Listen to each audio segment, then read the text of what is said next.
ঘোষ কুলৰ নন্দন মানে দৈৱকীক কাটিব লৈছে। তাৰ বসুদেৱে মানা কৰিছে, কাৰণ মানে স্বামীৰ ধৰ্ম পালন কৰিছে আৰু যে পত্নীক যেতিয়া কাটিব লৈছে তেতিয়া মানে বসুদেৱে আগভেটি ধৰিছে আৰু আৰু স্বামীৰ কৰ্তব্যটো তেওঁ পালন কৰিছে, কাৰণ নিজৰ পত্নীক ৰক্ষা কৰাটো স্বামীৰ ধৰ্ম। সেই কথাটো কৃষ্ণ কৃষ্ণ।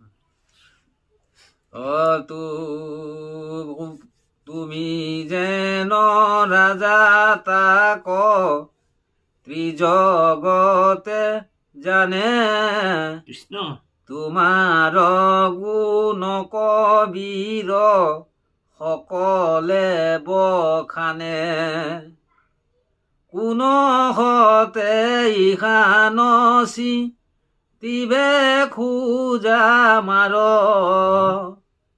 একে স্ত্ৰী জাতি আৰু ভগিনী তোমাৰ,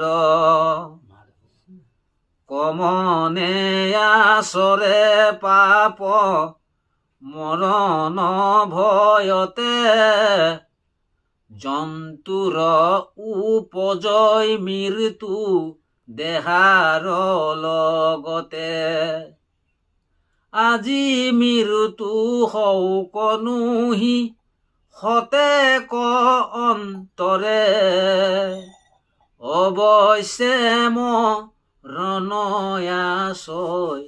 হবে জগতৰে, কৰ্মৰ অধীন জীৱ যেতি ক্ষণ যায়, এৰৈ পূৰ্ব দেখা আউৰ শৰীৰ কপাই,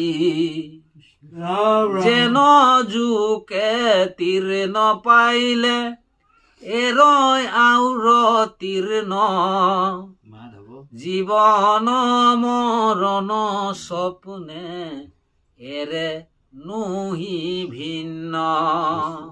দৈৱকীক যেতিয়া মাৰিবলৈ লৈছে কংসই খাণ্ডা তৰোৱাল উঠাই, তেতিয়া বসুদেৱে এইটো পৰম তত্ত্ব জ্ঞান, যি পাৰমাৰ্থিক তত্ত্ব জ্ঞান কংসক বুজাইছে যে জীৱৰ এনেও এদিন মৰণ আছে, তুমি যে ইয়াক কাটিবলৈ লৈছা, মাৰিবলৈ লৈছা, তোমাৰ পাপ হ'ব, গতিকে তুমি এইটো পাপ কিয় কৰিছা?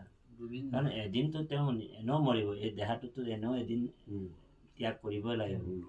যেন জোকে তীৰ্ণ পাইলে এৰয় অপৰ, জীৱৰ দেহাৰ জানা সেই পৰ্যন্ত, হয়নে বাৰু?